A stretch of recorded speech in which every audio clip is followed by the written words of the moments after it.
국민권익위원회가 2달 전 김건희 여사의 명품백 수수 의혹 사건을 자체 종결하면서 거센 비판은 물론 비아냥까지 들었던 일 기억나시나요? 그런데 MBC에서 취재 결과 권익위가 조사 마무리 직전에 대통령실을 직접 방문해 명품백 실물 확인을 요청했지만 거절당한 사실이 확인되었다고 합니다.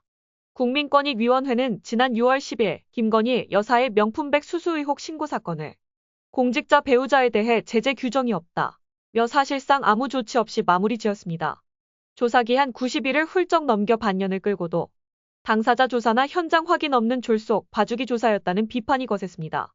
그런데 권익위가 조사 종결 사흘 전 서울 용산 대통령실을 직접 방문해 조사를 시도한 것으로 파악되었다고 합니다.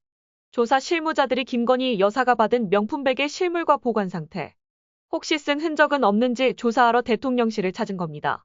명품백 실물을 보겠다고 요청했지만 대통령실은 협조하지 않았습니다.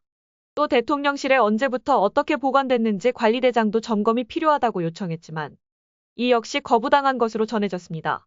청탁금지법에 따라 윤 대통령이 배우자가 선물을 받았다는 신고서를 작성했는지도 확인하지 못했습니다. 대통령실 관계자는 명품백을 잘 보관하고 있다고 구두로만 답변했고 권익위 조사팀은 그대로 발길을 돌릴 수밖에 없었다는 것인데요. 현장 조사 시도는 한 차례에 그쳤고 추가 조사를 시도한 흔적은 없었습니다. 한 권익위원은 권익위는 임의 조사권이 있기 때문에 적극적으로 요청하면 기관이 조사를 거부하긴 어렵다고 설명했습니다. 대통령실은 권익위 현장 조사에 협조하지 않은 데 대해 언급할 게 없다고만 밝혔습니다.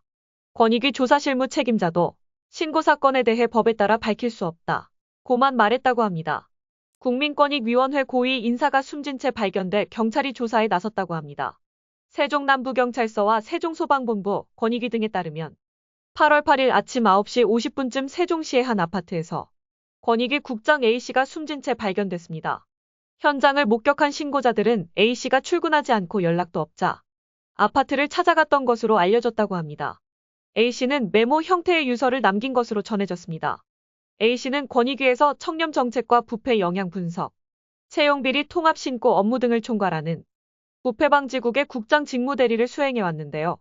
특히 최근에는 김건희 여사의 명품 가방 수수 의혹 사건과 더불어민주당 이재명 전 대표의 응급 헬기 이용 사건 등의 조사를 지휘해온 것으로 전해졌다고 합니다. A씨는 정치적으로 민감한 사건을 잇따라 처리한 데 이어 최근 국민권익위원회가 청탁금지법 시행령 개정을 추진한 것과 관련해 스트레스와 업무 과중을 호소했던 것으로 알려졌습니다. 경찰과 소방본부는 정확한 경위를 조사하고 있다고 합니다.